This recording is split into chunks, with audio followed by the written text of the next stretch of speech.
Welcome back to PoisonCap. I'm DST, and a couple months ago I made a video called the Mega Man 30th Anniversary Panel at Tokyo Game Show 2017 Review. At the panel, they were prepping for the 30th anniversary for Mega Man, and well, those 2 months have passed and it's Mega Man's official 30th anniversary. Well, not so much official, considering that Mega Man actually came out on the 17th of December, 1987, and it's only the 5th, but Capcom couldn't wait until then. They decided to celebrate his 30th anniversary a little bit early on the 4th with a live stream that had a bunch of big Mega Man announcements. So, without further ado, let's go get into the review.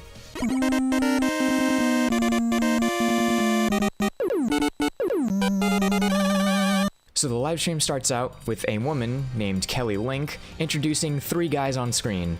Those guys are Pro Jared, Mega Ran, and Used Pizza. I have no idea who Mega Ran is and who Used Pizza is, but I do know Pro Jared. I love his videos and all that stuff. They get their introductions done, they talk about whatever pre-game show that was going on that Jared won. I didn't see it because I was on my way to work, so I don't have any information on that. But they talk about Mega Man Start back in 1987. They talk about how they're giving away Mega Man Legacy Collection codes in the Steam chat, and that they're also giving away a Mega Man helmet prop during the entirety of the show. So that goes on, and a minute and 40 seconds in, they get a special message from Kazuhiro Tsuchiya, who is a Capcom producer. So he says a few words on his work on Mega Man 5 and Mega Man 7, and then something that really caught me off guard was that he announced Mega Man X 1 through 8, and that they're coming to all the current gen platforms, the Xbox One, PS4, PC, and the Switch. That is incredible.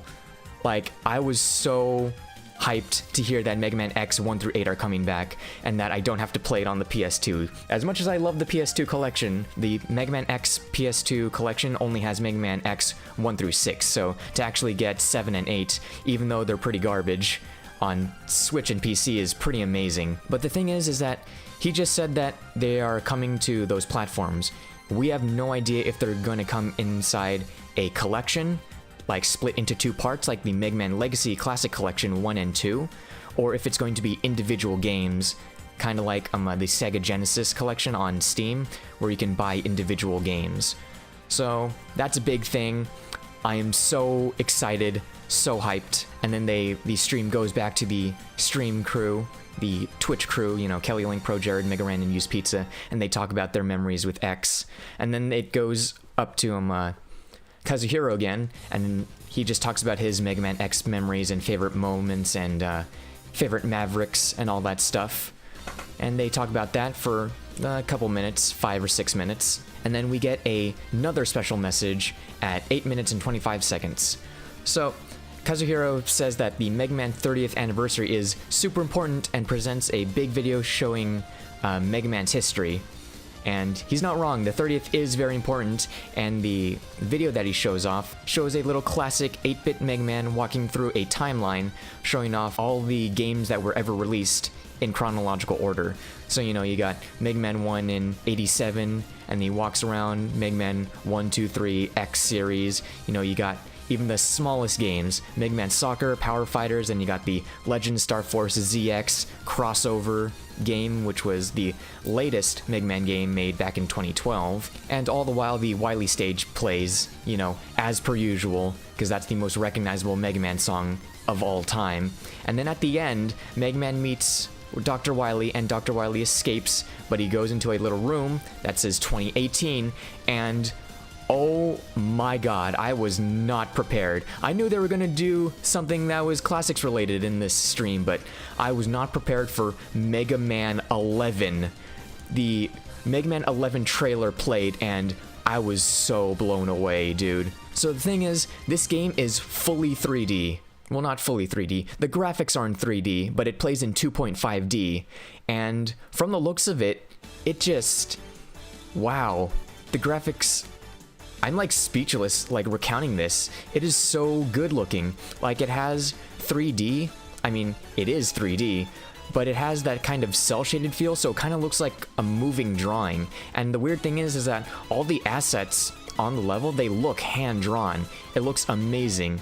The sound is exactly what you'd expect it to be. It has that classic Mega Man sound to it, which is amazing. It's spectacular that they actually kept the same feel of the sound within Mega Man 11. What you may also notice is that one of the power-ups that's used is actually from the concept art design found in Mega Man Legacy 2's gallery mode under the Mega Man 8 concept art.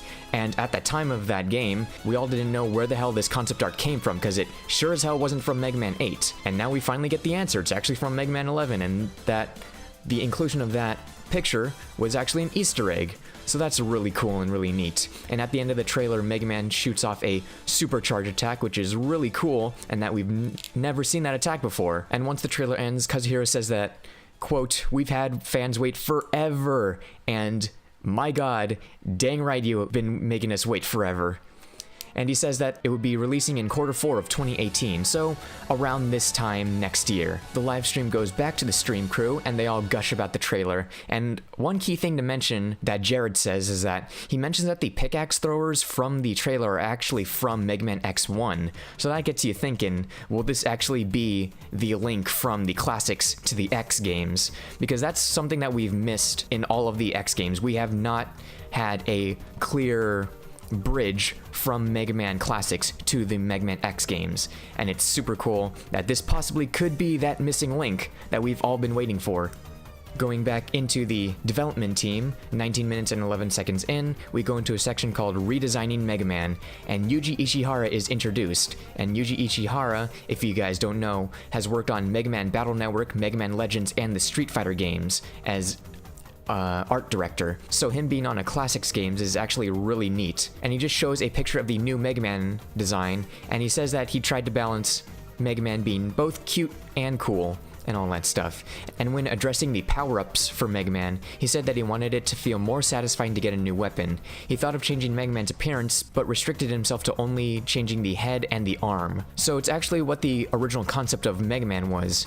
The original concept was to completely reinvent the look of Mega Man whenever he got a new power-up. So it's kind of like what Mighty No. 9 tried to do, but ended up canning, so screw off Mighty No. 9. Mega Man 11 is the true continuation and spiritual successor. We don't need Keiji Inafune's shilling, money-grabbing schemes. And then again, we get the stream crew reacting to the new designs, and they all gush and all that stuff. But at 22 minutes and 48 seconds, we get another special message. Kazu says that Mega Man Legacy Collections 1 and 2 will be available for the Switch with Amiibo support in 2018. I assume it's going to be in the same time frame that Mega Man 11 will be releasing in, so probably Q3 or Q4 of 2018. And the stream crew gets hyped, they play the Mega Man 11 trailer again, and then after that, the rest of the stream is pretty much just talking about some of the design elements and all that stuff for Mega Man 11. So the director, Koji Oda, he talks about how the main kind of driving creative force for Mega Man 11 was the fact that they said that it was pretty much about time that they made a new Mega Man games. He's quoted saying, "If there's a desire within the community, he feels it's Capcom's responsibility to deliver, and if no one else is going to do it, then I feel I might as well."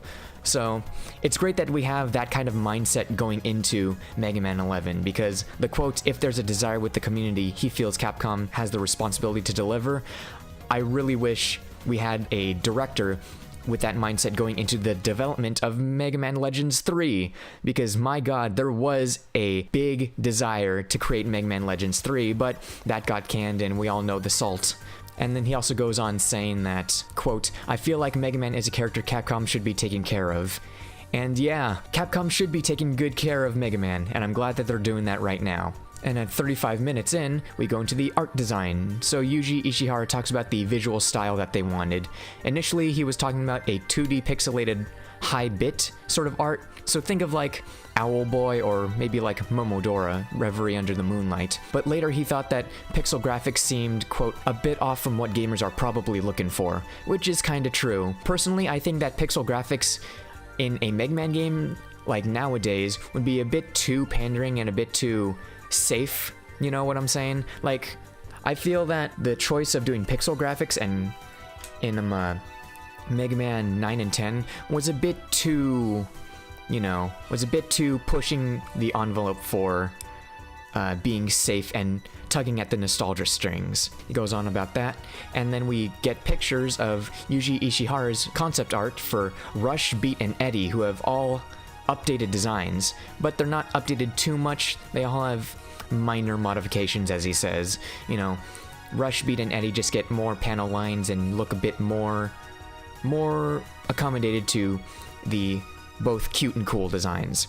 We even get to see a picture of Roll and Dr. Wily, but we don't get to see a picture of Dr. Wily on screen fully. He's just on the side and all that stuff. Or the stream crew reacts to all the pictures of all the new stuff. They get the pictures in hand, they talk about the character design and all that stuff, the level design, and yeah. And the stream pretty much ends at the 48-minute mark, where they show off a picture of the game cover for Game Informer magazine, which shows all of the box art Mega Man all side by side. So you get the Yuji Ishihara Mega Man for Mega Man 11, get the bad box art Mega Mans for Mega Man 1, the weirdly ripped Mega Man from the box art of Mega Man X4, get the, you know, all these guys. I don't need to explain each and every one of them, but they're there and it looks cool, and I really wish that we could buy this as a print or as a poster, because I would love to just splay this on my wall. I already have this as my wallpaper right now on my phone and my computer, but my god, this is amazing. This stream was pretty much everything I had hoped it was going to be. On the Mega Man 30th anniversary panel at Tokyo Game Show, I mentioned at the end that I really wanted a Mega Man X collection, and my god, that is exactly what I got. We got Mega Man Classics 11, but the one thing that we didn't get was anything mentioning Mega Man Legends 3, which kind of sucks, but I hope that the mindset for the creation of Mega Man 11 goes into consideration when it comes to thinking of doing Mega Man Legends 3. Because, my god, we need a guy who says that it's about time, and we need a guy who says that Capcom should be taking care of Mega Man to be the director of Mega Man Legends 3, because that would be absolutely amazing, and it would be everything that I'd ever want. But yeah, that's pretty much everything that went on at the live stream that happened yesterday. So yeah, that's pretty much my sort of half-scripted, not knowing what I'm talking about, rambling review of the Mega Man 30th anniversary Twitch live stream yesterday. So, that begs the question, what did you guys think? Post your thoughts and discussions in the comment below. Now, if you liked my coverage of this review, consider liking, sharing, commenting, and subscribing. It really helps us get noticed over here at PoisonCap. And with that said, and all the Mega Man hype coming back up, I think it's time to start Mega Man X3 on my journey to get to Mega Man X4. So, until next time, stay gold, dudes.